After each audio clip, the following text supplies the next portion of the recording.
¿Qué es la Gran Pirámide? Con vuestro permiso, como decía, me siento y os voy comentando.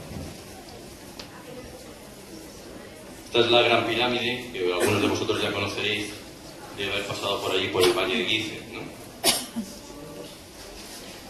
Nos dice que la Gran Pirámide fue construida en el 2050 por el faraón de la cuarta dinastía Keops. Aquí nos da la fecha de su nacimiento y muerte, ¿no? Se nos dice también que el coronel Howard Peace, en el 1837, introdujo una caña por encima de la cámara de Davidson. La cámara de Davidson recibe el nombre del cónsul argelino, que fue el primero en descubrir lo que había, o la primera cámara que había antes de entrar en la habitación donde se encuentra aquel supuesto sarcófago de Keops, ¿no? Como este hombre tenía mucha prisa porque le habían dado un permiso para investigar lo que había dentro de la Gran Pirámide, y el permiso creía que se le acababa, pues no se le ocurre otra cosa que, viendo que hay un agujero y que por ahí pues puede introducir esa caña, y la caña va mucho más allá de la primera de las cámaras, se le ocurre dinamitar pues la cámara de descarga, lo que dicen que es la cámara de descarga, y a partir de ahí va encontrando las sucesivas cámaras, que ahora le llamamos cámaras de descarga, que se encuentran por encima de la primera, ¿no? A todas ellas se les va llamando con nombres ingleses, que podéis ver aquí: Wellington, Nelson, Lady Arbuthnot y Campbell, que son los nombres que reciben estas cuatro cámaras que hay por encima de la cámara de Davidson. Se supone que el historiador, el gran historiador Heródoto de Halicarnaso, fue el primero que nos habló de que la Gran Pirámide, o la pirámide de Giza, la pirámide del Valle de Giza, está atribuida al faraón Keops. Él además nos hablaba que la segunda era de Kefren y la tercera pues era de Micerinos. En realidad estos son los nombres helenizados correspondientes a los faraones Khufu, Khafra y Menkaura. Khufu es Keops, para que nos entendamos. Bueno, se atribuye al faraón Keops porque el coronel Peace encuentra unos nombres jeroglíficos en estas cámaras. Hablo de la segunda, tercera, cuarta y quinta, y esos nombres jeroglíficos son los que nos dicen que aquello está construido por el faraón Khufu, es decir, por Keops. Ojo, fijaos qué casualidad. En la primera cámara de descarga, la de Davidson, no hay un solo nombre, no hay un solo cartucho. Sin embargo, en las que él descubre, casualmente sí aparece. Aquí se ve lo que él descubrió. Fijaos además en un detalle. Estos son como una especie de ibis que están mirando hacia mano derecha. Aquí hay como una especie de sol, y aquí habría pues como una serpiente o algo parecido entre ambos. Fijaos la disposición que tiene este jeroglífico.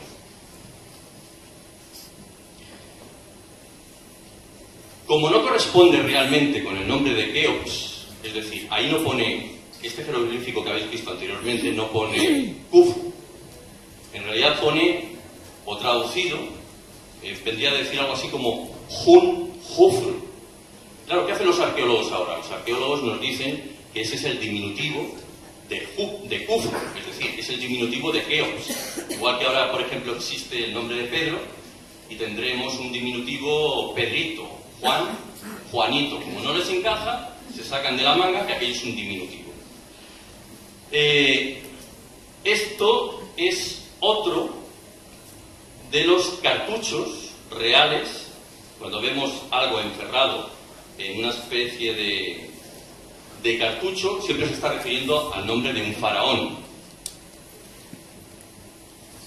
Da la casualidad de que en el 1830, poco después del descubrimiento de la llamada piedra Rosetta, el único manual de jeroglíficos o diccionario que existía en aquel momento era un diccionario que se llamaba Materia Hieroglífica, que era de Sir John Wilkinson. Este hombre todavía no dominaba la ciencia de la transliteración de los jeroglíficos del Antiguo Egipto. Así que en su diccionario escribió mal el nombre del faraón Keops. Lo escribió tan mal que lo escribió de esta forma. Sin embargo, posteriormente, más tarde en el tiempo, se descubrió que la manera correcta de escribir el nombre del faraón Khufru, Keops, es esta. Fijaos que el pequeño detalle, la víbora está ahí en medio, esta especie de sol se encuentra ahí a mano izquierda, es decir, no está mirando hacia la derecha, y esto, en lugar de parecerse a ibis, se parecen a algo así como codornices. Sin embargo, nos vienen diciendo que uno y otro son el mismo faraón. Veréis, hay un problema. Cuando apareció el manual de Wilkinson, el nombre, como digo, está mal escrito. Pero un año después, el manual de Wilkinson fue corregido. Y lo primero que hace el coronel Vise, es ir corriendo al Cairo a comprar el nuevo diccionario. Una vez lo compra, lo estudia y el hombre se da cuenta de este fallo que os estoy comentando. Es decir, el hecho de que está mal escrito, aparece, en lugar de mirar hacia la izquierda, aparece dirigido hacia la derecha y aparece en escritura demótica, que no es la escritura del Antiguo Egipto. ¿Qué ocurre? Él en aquel momento solamente llevaba descubiertas las cámaras segunda y tercera, todavía no había descubierto la cámara cuarta y quinta. Casualmente, cuando él se hace con ese nuevo diccionario, esa versión del diccionario, en la cámara cuarta y quinta, ¡ay amigo!, ya aparece bien corregido. ¿Eso qué viene a decir? Poco más o menos nos está diciendo que este hombre falsificó el descubrimiento. Tenía muy poco tiempo y no le quedaba otra que hacer esto que estamos viendo. Pero cuidado, esto puede parecer algo que yo me saque de la manga. Habrá que demostrarlo de alguna manera. Hay una cosa que nunca se ha explicado y que desde 1990 está en el Museo Británico. Nunca nos han explicado que el coronel Vise encontró en uno de los conductos de ventilación, porque los conductos de ventilación, o algunos de ellos también son de descubrimiento de este coronel británico, pues descubrió una placa de hierro de 30 por 10 centímetros. No solamente descubrió una placa, sino además la placa estaba en la junta de una de las sillerías. Eso quiere decir que nadie la puso ahí en el tiempo, sino que se encontraba originalmente porque estaba encajada, como digo, en uno de los conductos de ventilación y fue muy problemático sacarla de allí. Y junto a la placa de hierro se encontró una esfera de piedra, un garfio de 2 dientes, que es de bronce, como podéis ver aquí, que es este mismo que estamos viendo, y una vara de cedro, pero casualmente la vara de cedro pues ha desaparecido. Y la vara de cedro es el único elemento que nos hubiera servido para realizar una prueba de carbono 14 que nos hubiera demostrado cuál es la auténtica datación de esa vara de cedro. Probablemente eso significaría que podríamos datar cuántos años tiene entonces la Gran Pirámide. Mirad, aquí hay un problema, y un problema grave. Hablamos de un problema grave, porque habéis visto que este faraón Keops se remonta al 2500 a.C. ¿Y cuál es el problema? Que el hierro no existía. Y no existía en la época del faraón Keops. El hierro lo van a comenzar a utilizar los egipcios hacia el 650 a.C. Por tanto, ¿qué hace el hierro ahí? ¿Conocía esta gente el hierro y el cobre antes de que nosotros empecemos a decir que la edad de hierro es bastante posterior en el tiempo? Más pruebas en contra. En la sala 42 del Museo de Antigüedades Egipcias del Cairo. Esperemos que siga ahí todavía. Nuestra última visita al Cairo fue en noviembre del 2011.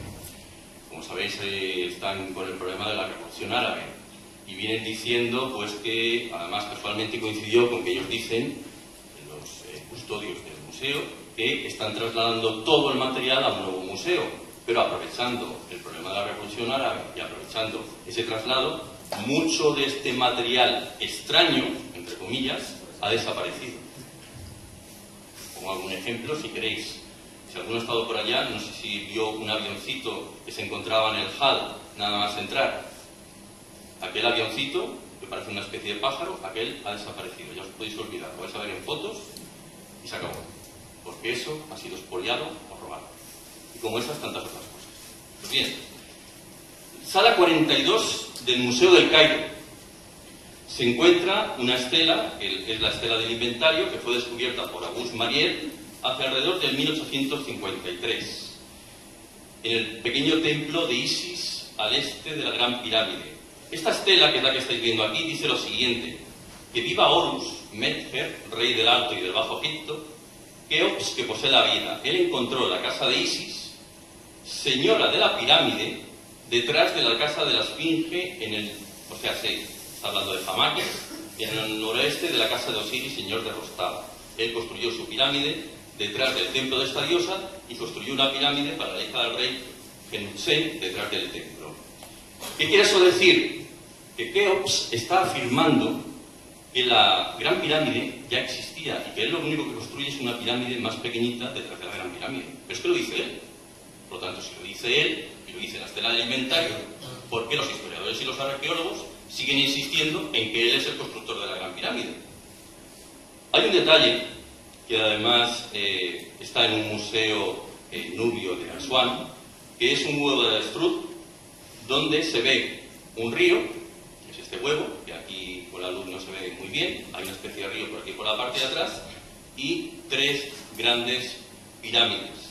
Este huevo se encontró junto a unas momias del 6000 a.C. por Cecil Mayavi, de 1878 a 1931, y por lo tanto, si la datación, si el huevo consta con una datación del 6000 a.C., significa que en el 6000 a.C.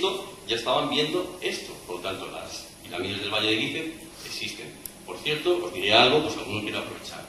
Me ha parecido ver a uno de mis maestros por aquí, que es Manuel Delgado.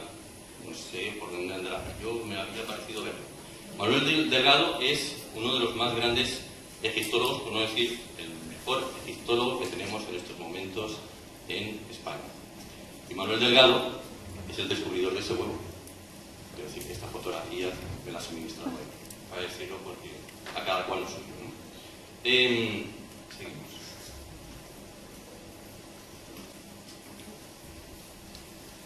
La geometría sagrada, es decir, el número phi del que estamos hablando, y la cimática, que la cimática podría definirse así como una ciencia que a través de la música y la resonancia intenta demostrar ciertas propiedades de los elementos, argumentan que con con las medidas de la Gran Pirámide siempre hablamos, y con una frecuencia de resonancia de 1,5 hercios, se genera un conjunto Fibonacci de ondas estacionarias, y explico aquí lo que son las ondas estacionarias, es decir, movimientos ondulatorios que se interfieren en la misma frecuencia. 2 ondas, que ahí no se ven porque parece ser que el PowerPoint aquí no acaba de mostrar los colores exactos, pero ahí habría un azul y un rojo, donde el azul sería la onda incidente y el rojo la onda reflejada, y de vez en cuando se van juntando la una con la otra, y una vez se produce esa unión, se genera lo que se llama una onda estacionaria. Pues bien, cuando la longitud de la onda estacionaria es igual a una de las dimensiones de una sala, por poner un ejemplo, largo, alto y ancho, se dice que una sala entra en resonancia. Hay una serie de investigadores, que son Cervenka, Bednari y Konicek, de la Universidad Técnica de Praga, que afirman textualmente lo siguiente. Fijaos qué detalle, qué más curioso. Los ángulos de las ondas estacionarias se corresponden exactamente con la inclinación de las caras de la pirámide en el ángulo phi de 51,85 grados. Esto quiere decir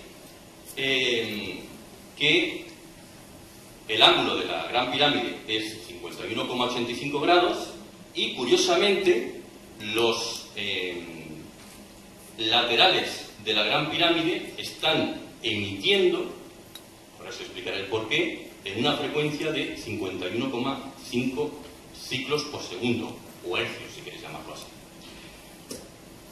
Esta frecuencia de resonancia de la que os estoy hablando es la misma frecuencia con la que se sincroniza la pulsación del hipotálamo y las glándulas pineal y pituitaria, consiguiendo lo que se llama un movimiento unificado. Esto no lo digo yo, sino que nos lo están diciendo estos investigadores. Esta frecuencia es a su vez la frecuencia más baja de la resonancia de Schumann. Ahora os explicaré lo que es la resonancia de Schumann.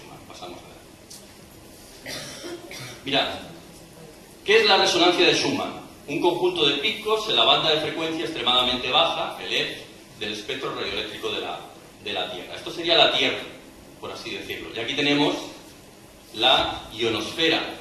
Y dentro de la ionosfera hay una serie de resonancias. Supongo que habréis oído hablar, a todos los que os gustan estos temas de las conspiraciones, del HAARP. ¿Qué pretende el HAARP?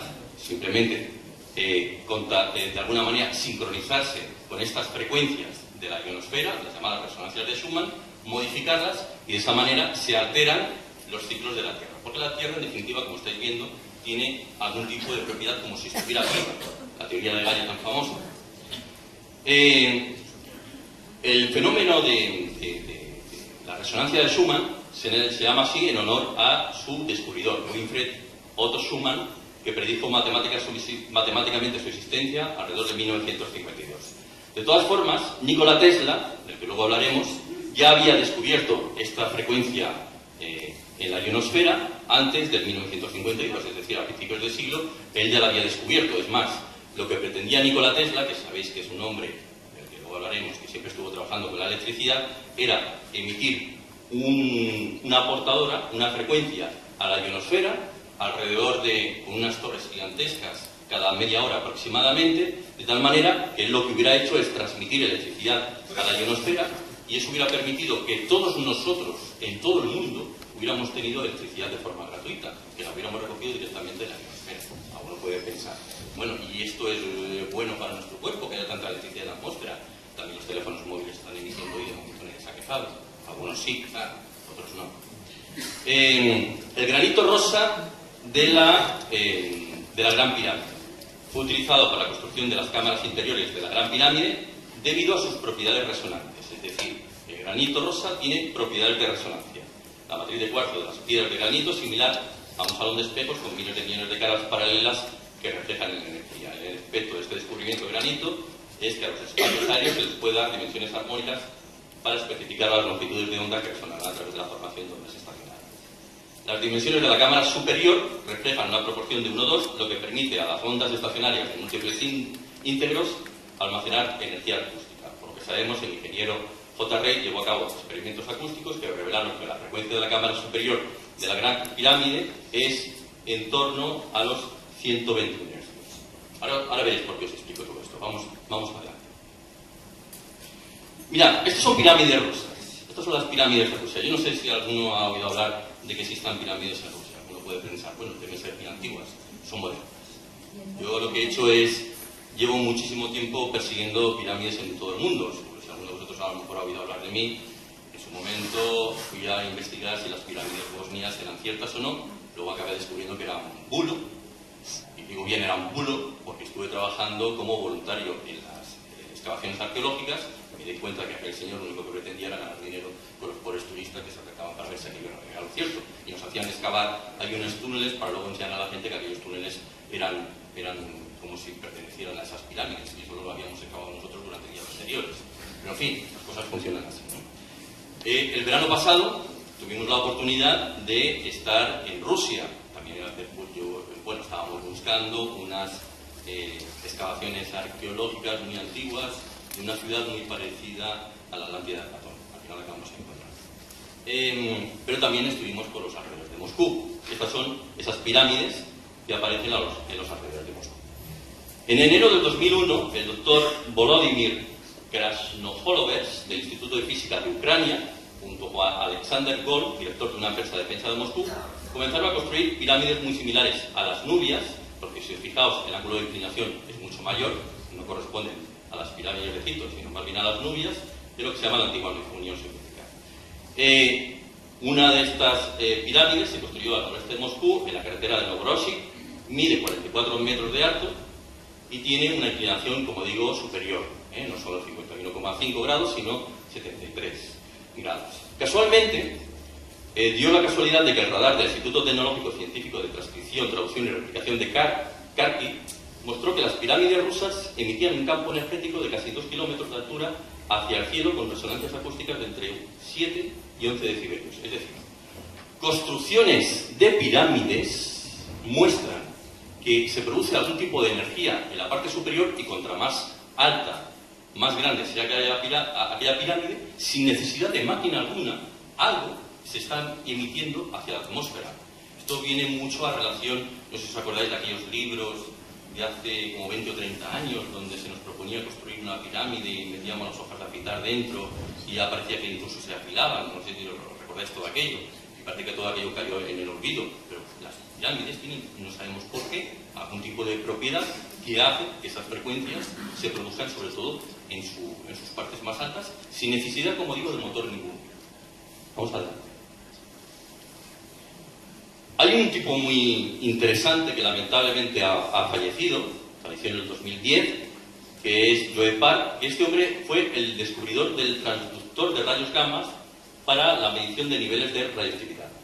Entre 1997 y 1900, perdón, sería al revés, lo escribí al revés, entre 1987 y 1997 llevó a cabo diversas mediciones eléctricas, magnéticas y radiactivas en el interior de la Gran Pirámide. Park sostenía que alrededor de la Gran Pirámide se crea una enorme burbuja o campo energético, es decir, lo mismo de los rusos. Vamos a ver. Decíamos que Park sostenía que había una enorme burbuja o campo energético en la parte superior de la... Él hablaba siempre de la Gran Pirámide, ¿no? Hay una cosa muy curiosa que no sé si alguno de vosotros quizá ha oído hablar del tema, pero es muy interesante. La pirámide se construyó de tal manera que está a esta latitud, 29,9782 grados al norte y 31,1334 grados al este. La coincidencia de esta ubicación es cuando menos interesante, ya que una vez al día, cuando la Tierra alcanza el paralelo de los 30 grados en su rotación diaria, apunta hacia la constelación de Orión. ¡Ay, amigo! Y cuando apunta hacia la constelación de Orión, la burbuja energética es mayor. Esas mediciones las llevó a cabo Joe Park, porque cuando pasa la Tierra en su movimiento de rotación diario por ese paralelo y se alinea directamente con la constelación de Orión, se pone a emitir con una frecuencia mayor. Además es muy curioso también porque, me parece que lo explico en la siguiente diapositiva, porque cuando llega el 13 al 15 de diciembre de cada año, lo que hace la Tierra es colocarse o alinearse con la constelación de Orión, dejando al Sol en medio. Y el Sol emite una serie de neutrinos hacia la Tierra. Pues bien, cuando se produce esa alineación una vez al año, la burbuja energética que se produce encima de la Gran Pirámide tiene unas ciertas propiedades o connotaciones que ahora veremos. También se nos dice que la frecuencia de resonancia, la que os comentaba, es de 51,5 ciclos por segundo. Bueno, esto ya lo he comentado, me lo paso por alto. Este es Joe Park. Esta es la única fotografía que he podido encontrar de este hombre. Claro, quería demostrar que estuvo en la Gran Pirámide invitado precisamente por Hawass y que este hombre, como podéis ver, estaba allí realizando todo tipo de mediciones. Este hombre se le ocurrió hacer, una vez llegó a los Estados Unidos, una serie de maquetas que se pueden ver por internet, donde él construía unas pirámides, una especie de espirales en su centro, y las colocaba encima de una especie de máquina giratoria, una centrifugadora. Pues bien, a través de la centrifugadora, él pudo constatar que la burbuja energética que se producía encima de estas maquetas era mayor cuando rotaba, cuando giraba. Y sobre todo a una revolución específica, a una revolución de, no sé si lo tengo por aquí, 850 a 1800 revoluciones por minuto. Además, cuando gira, como este es el inventor de una máquina de transducción de rayos gamma y podía o conocía bastante bien el tema de las radiaciones electromagnéticas, pudo constatar que cuando se produce esa burbuja, lo que son las ondas electromagnéticas de rayos X, rayos gamma, infrarrojos, la luz visible, las ondas de radio, quedan bloqueadas, es decir, no pueden entrar dentro de esa burbuja energética que se produce encima de la Gran Pirámide y encima de estas maquetas que él estaba llevando a cabo. Además, también pudo constatar, porque puso una balanza de precisión, con una serie de objetos que cuando empiezan a rotar, o estas pirámides empiezan a rotar, los objetos pierden peso, es decir, se vuelven más ingrávidos.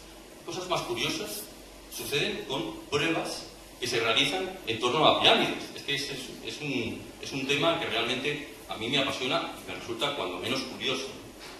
Como os decía, cuando llega el 13 al 15 de diciembre es cuando se produce esa alineación con la constelación de Orión y la burbuja de la pirámide se cierra a todo este tipo de emisiones electromagnéticas. Es decir, nada se puede colar dentro de la misma, ¿no? Curioso, hablábamos de 51,5 ciclos por segundo. La burbuja se puede activar y desactivar. ¿Cómo? Simplemente emitiendo una frecuencia hacia una frecuencia de unos 51,5 ciclos por segundo o hercios. En el momento que emitimos ese tipo de frecuencia, se activa la burbuja. El momento que la volvemos otra vez a emitir, se desactiva. Es decir, es como si fuera una máquina de on-off. On-off. Curioso. Y solamente con ondas acústicas. Fijaos que esto significa que estamos o lo que vengo a dar a entender es que parece que estamos ante una máquina primitiva. Una máquina primitiva que es muy fácil de encender y muy fácil de apagar. De hecho, también, supongo que algunos de vosotros habréis hecho experimentos dentro de la cámara del sarcófago de Keops, donde algunos de vosotros os habéis puesto a hacer OM y habéis visto cómo aquello resuena y resuena de una manera muy específica. Por tanto, ya alguno de vosotros habrá constatado que algo raro pasa allí.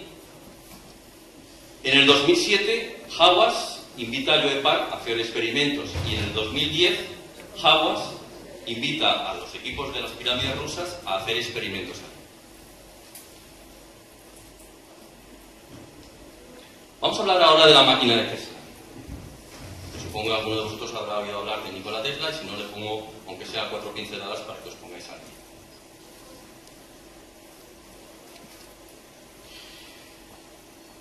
Nikola Tesla es el señor que estamos viendo aquí, que sostiene una enorme especie de bombilla fluorescente con una serie de gases en su interior, que es la que vemos aquí, y este es el hombre que también se encuentra sentado junto a esa enorme bobina de Tesla que se encuentra aquí arriba produciendo una serie de arcos eléctricos, ¿no? 1856-1943, croata, inventor de una serie de aparatos electromagnéticos, de control remoto, el radar y tantos otros inventos, con más de 700 patentes en su haber. Su invento más conocido son las famosas bobinas, la transmisión de ondas electromagnéticas a partir de alternadores de alta frecuencia para enviar energía eléctrica a grandes distancias sin necesidad de usar cables. Ese es el invento más famoso de Tesla, la bobina de Tesla, que genera corriente alterna que es capaz de transmitirse a largas distancias. Él, para sus experimentos, lo que hacía, igual que yo que me he traído, ahora lo veréis, una máquina de Tesla que me he construido de 50 centímetros, una especie de prototipo pequeñito para experimentar y que veáis cómo funciona. Él lo que hacía eran máquinas de enorme tamaño, donde no solamente tenía una bobina, sino tenía dos, y así de esa manera, al tener dos bobinas, los arcos eléctricos entre una y otra pues quedan como muy espectaculares, aquellos rayos tan vistosos, pero no hacen falta, es decir, con una sola bobina podemos transmitir electricidad sin necesidad de que haya una segunda para que resulte más vistoso. Esta es la bobina de Tesla. Mi bobina de Tesla, y mi bobina de Tesla en funcionamiento. Os explico más o menos cómo funciona, ¿no? El aire se ioniza cuando el condensador superior alcanza altos voltajes. Cuando hablamos del condensador superior, estamos hablando de esta especie de bobina que se encuentra aquí en la cúspide de este prototipo que yo me he hecho construir, ¿no? Generando un arco eléctrico que descarga toda la energía a través de la bobina y genera a la vez un impulso electromagnético de corta duración y de magnitud considerable, induciendo un alto voltaje en una bobina secundaria, aunque no es necesaria que nada sea constante. En realidad, lo que está haciendo es, necesita una fuente primaria de alimentación,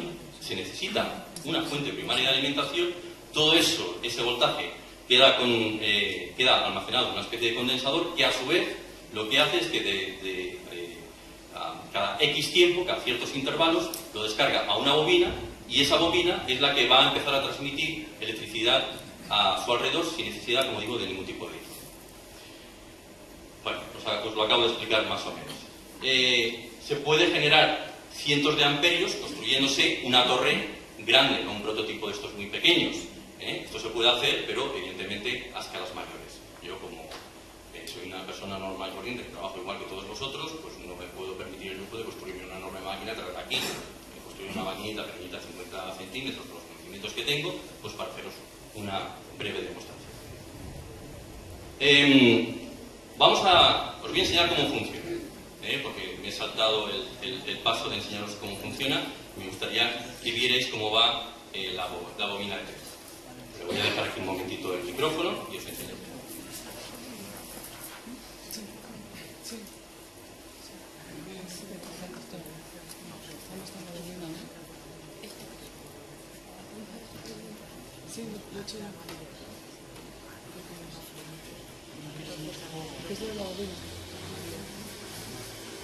Está comenzando a emitir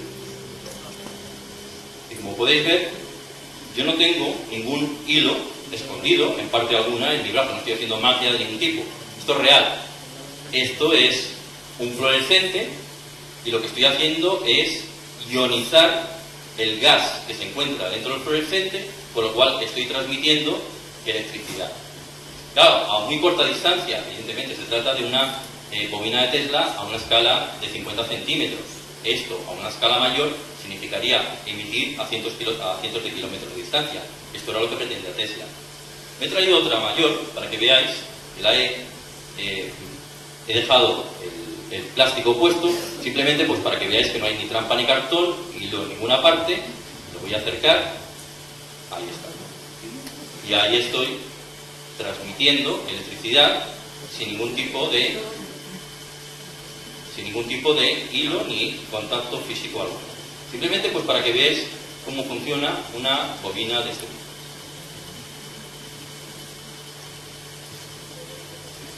La voy a apagar.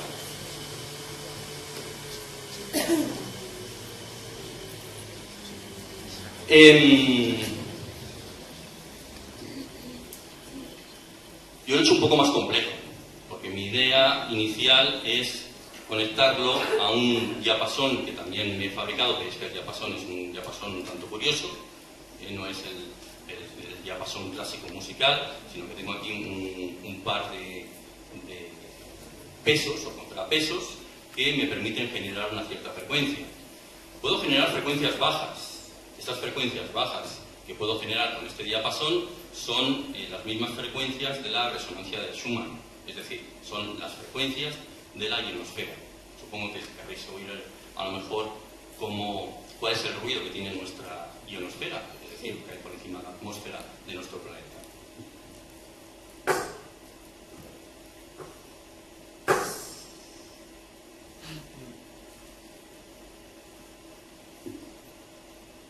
Este es el ruido que tenemos por encima nuestro y que nosotros no oímos porque esto está a varios kilómetros de distancia. Mi idea simplemente es llegar a un momento en que yo a través de la bobina tengo una especie de tubo donde pretendo encajar esto para que el diapasón esté transmitiendo de forma continua. Es decir, cuando la bobina comience a funcionar, nunca dejará de emitir. Y diréis, ¿por qué os estoy explicando todo esto? Os estoy explicando todo esto porque esta máquina se puede construir con barro y cerámica. Esta máquina se puede construir con barro, cerámica, hierro y cobre. O bronce, que son los mismos elementos que se pueden encontrar en la antigüedad. Porque los condensadores los puedo hacer cerámicos. La bobina es cobre, en definitiva. Los diversos elementos restantes, hierro. Y el hierro se ha demostrado que ya existía en aquel entonces. Fijaos lo que os estoy diciendo. Vamos un poquito más adelante. Mirad. ¿Hubo energía en el Antiguo Egipto? Pues claro, lo que os estoy diciendo, pues alguno puede pensar, Carlos, ¿me estás diciendo que hubo energía en el Antiguo Egipto? ¿Que era posible generar algún tipo de energía primitiva? 1936, en unas excavaciones de Qub Rabua, aldea de Irak, cerca de Bagdad, se descubren unas tumbas con recipientes de arcilla. Estos recipientes que estáis viendo aquí. En su interior había un cilindro de cobre de 9,26 centímetros, este que estáis viendo, que sujetaba una barra de hierro que sobresalía 1 centímetro. En 1939, el arqueólogo William Wilhelm König afirma que es una pila eléctrica al introducir un electrolito conectado a una bombilla y ver que todavía se ilumina. Es decir, este hombre conecta ahí una bombilla y ve que con un solo polo, igual que afirmaba Nikola Tesla, que Nikola Tesla decía que no hacían falta dos polos, con uno solo ya bastaba para emitir electricidad, se podía hacer. Y este hombre lo demuestra. Estamos hablando de 1939. Amigo, resulta que parece que el tema de la electrólisis lo dominaban de alguna manera. Entonces, ¿por qué los arqueólogos siguen insistiendo en que esa pila no era posible? Porque dicen, bueno, si eso es una pila, ¿dónde están los cables? Como no los hemos encontrado, eso no es pila. Fijaos qué cosas a veces ingenian arqueólogos e historiadores para intentar acercar todo a lo suyo. Es decir, de alguna manera afirmar que su teoría es la válida y después los que investigamos otro tipo de historias que no tenemos que ver, como veis, tampoco con ciencia, pues todo lo nuestro es conspiración, elucubración, hipótesis alocadas, etcétera, etcétera. La serie Cazadores de mitos, yo no sé si la habréis visto por televisión, creo que se emitía en Telecinco, una de estas emisoras que ahora tenemos. ¿Cuál? ¿Perdón? Bueno, pues por televisión. Que se demuestra que se podían construir. Es decir, esta gente hace una prueba, construyen una batería de Bagdad para ver si este mito es realmente cierto o no, y ven que, oye, pues es cierto, si es que funciona. Invasión de Irak, 11 del 4 del 93. Lo de siempre. Las pilas de Bagdad, las famosas pilas de Bagdad, estas que os estoy mostrando aquí, desaparecen. Otra vez lo mismo, de lo mismo. Yo tengo mi teoría al respecto de quiénes son. No es ni más ni menos que una especie de grupo, sociedad secreta, nada que ver con masonería, que siempre la gente lo primero, los masones, no, otros, y otros de más peligrosos, son los que se encargan de que todas estas cositas vayan desapareciendo por aquí. Vamos hacia arriba. Vale. Mirad, ¿hubo energía eléctrica en el antiguo Egipto? Esto está en el templo de Hathor de Dendera, iniciado por Nectabeno en el siglo IV a.C. Y aparecen estos relieves. Mirad qué relieves más curiosos. Aquí por un lado estoy viendo una especie de bombilla donde más o menos veo una especie de serpiente en su interior, y aquí algo parecido, lo que parecería una serpiente, pero de alguna manera sostenida con esto tiene un nombre, pero la antiguo Egipto, no me acuerdo el nombre, pero un cable que parece partir de su base y que está conectado a alguna parte o a algún tipo de máquina, como estáis pudiendo ver aquí. Además, todo el mundo afirma que estas lámparas existieron. Dicen, bueno, es una manera que tenemos de dar a entender el por qué en muchas de estas pirámides no se observó ceniza en los techos, lo cual demostraría pues, que no utilizaban antorchas para entrar ahí dentro, sino que utilizaban algún otro tipo de iluminación. Y además es que nos hablaron de ellos algunos historiadores, como por ejemplo San Agustín, nos habla de bombillas incandescentes de color rojito que no podían apagarse ni con viento ni con lluvia, y que las vio él en los templos griegos. Esto pues, queda reflejado en sus escritos. Plutarco, siglo I, nos habla de una lámpara perpetua en el templo de Júpiter Amón. Atanasio Kircher, mirad qué curioso, en su obra Edipo Egipciaco, 1565 después de Cristo, encuentra un documento antiguo que decía lo siguiente: colocar una plancha de cobre bien limpia, una vasija de barro, cubrirla con sulfato de cobre y luego cubrirlo todo con aserrín húmedo para evitar la polarización. Después poner una capa de mercurio amalgado con zinc encima del aserrín húmedo, y el contacto producirá una energía por el doble nombre de nitra varuna. Se dice que una cadena de 100 vasijas de este tipo proporcionan una fuerza muy activa y eficaz. Es decir, Kircher ya nos está hablando de que encontró un documento que parecía provenir del antiguo Egipto, y ese documento demostraba que conocían las baterías eléctricas y que de alguna manera se podía demostrar, porque nos había explicado inclusive el funcionamiento de las mismas. Por si nos quedan dudas, esto se encuentra en Saqqara, en el Museo Imhotep de Saqqara, un museo que está muy cerca del Valle de Giza. Es decir, podéis coger un taxi, iros para allá y nada más entrar, una vez pasado el hall, a la mano derecha, veréis una serie de jeroglíficos y fijaos qué jeroglífico más curioso. Y aquí lo he puesto también pues para que se vean otra serie de jeroglíficos y aquí el mismo jeroglífico pues también dibujado, ¿no? Esto que estamos viendo es una perforadora y es una perforadora de madera o de hierro, que hemos demostrado que el hierro ya lo conocían y existía para ellos, con dos piedras enganchadas a sus lados, estas que estáis viendo por aquí a mano izquierda y a mano derecha, y una punta de piedra o mineral que se podía intercambiar. Es más, esto se sabe hoy en día que ellos sencillamente lo pronunciaban hem o hem. La presión viene ejercida por las piedras laterales, la presión que se debe ejercer sobre aquello que se quiere horadar, ¿no?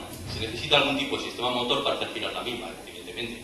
Esto no lo puedes girar en plan berbiquí. Esto necesitas una buena presión para hacer un buen agujero, ¿no? Estas perforadoras incluso dejan tarugo. Eso quiere decir que no estamos hablando de un orificio pequeñito, estamos hablando de un buen orificio donde incluso se ha de extraer una piedra que es el tarugo que queda una vez se sustrae la misma, ¿no? El serrucho egipcio trabajaba de forma similar con algún motor giratorio y con algún tipo de sierra que evidentemente no pudo ser ni bronce ni esmeril. Ahora vais a ver de lo que hablo. Pasamos a la siguiente. Mira, aquí he puesto fotografías mías de cuando estuvimos en aquella expedición con Manuel hace 3 años o 4, ya no me acuerdo.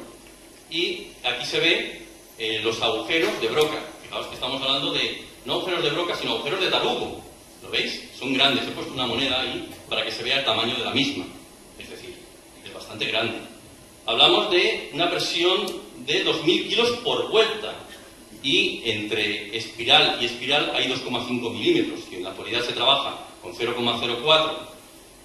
Eso significa que solamente se puede ejercer 50 kilos de presión por vuelta de taladro. Y aquí estamos hablando de 2.000 kilos por vuelta de taladro.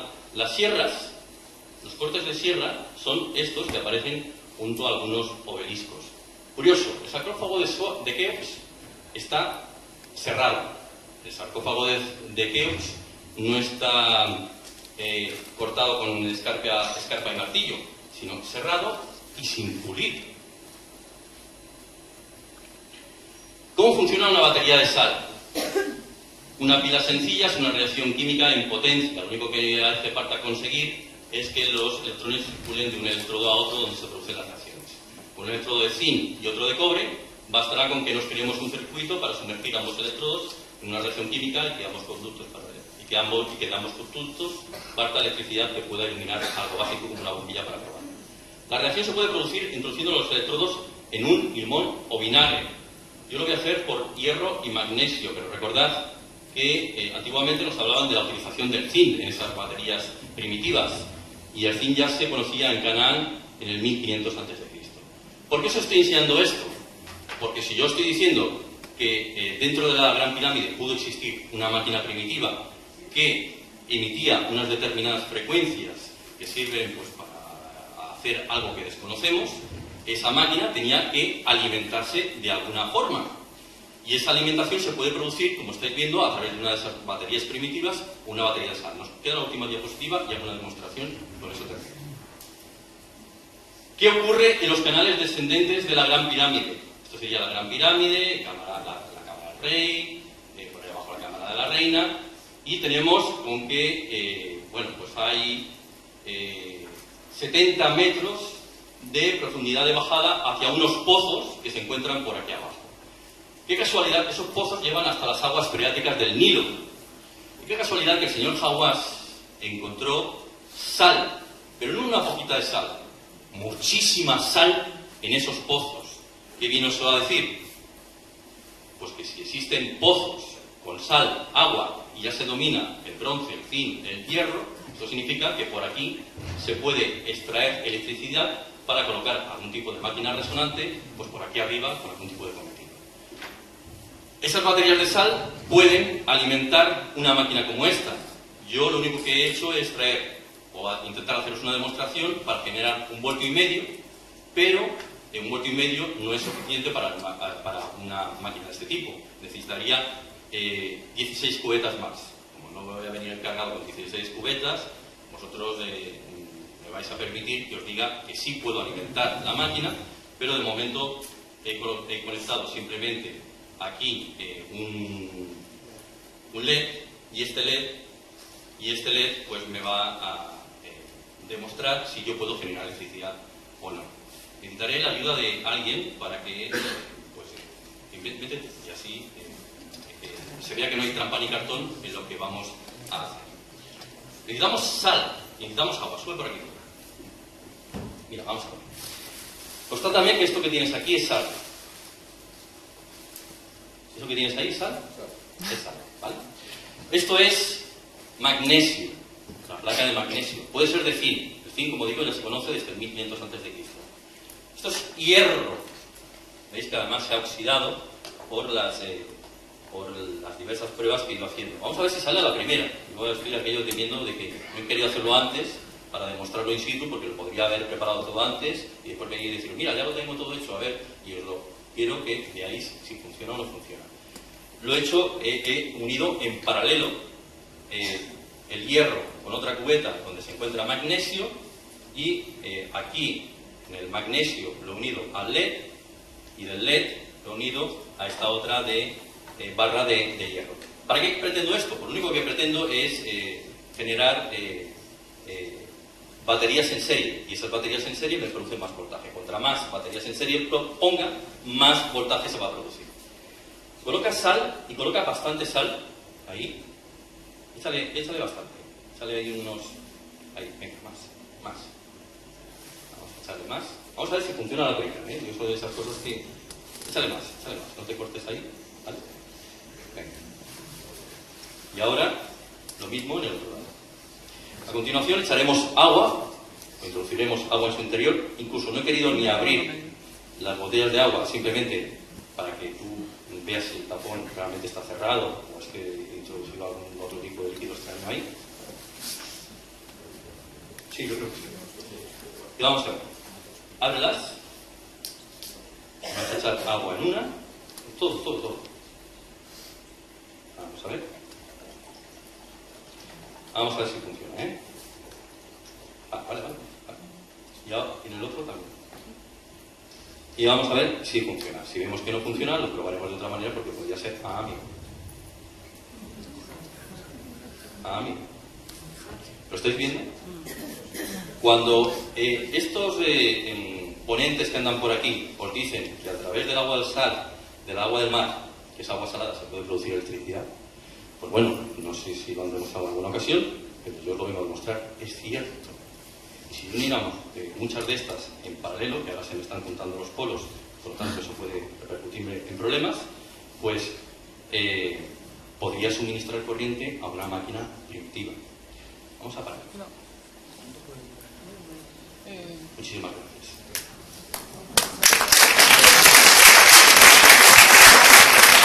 Por lo tanto, yo os dejo la duda, porque no lo puedo evidentemente demostrar, pero la Gran Pirámide ¿fue una máquina primitiva de energía electromagnética de resonancia eléctrica o el sarcófago de Keops? Pues si queréis poneros en contacto conmigo, este es el libro que me ha editado la editorial Nautilus, que sería Mayor Mito Realidad, el libro anterior, y este año pues se van a publicar como 2 o 3 libros nuevos. Esta es mi dirección de correo electrónico, mi blog personal, y estas son las rutas que hago por Barcelona, pues si alguno de vosotros quiere acompañarme a alguna de las mismas y conocer una Barcelona bastante fantástica, misteriosa y diferente. Con eso ya os dejo y muchísimas gracias por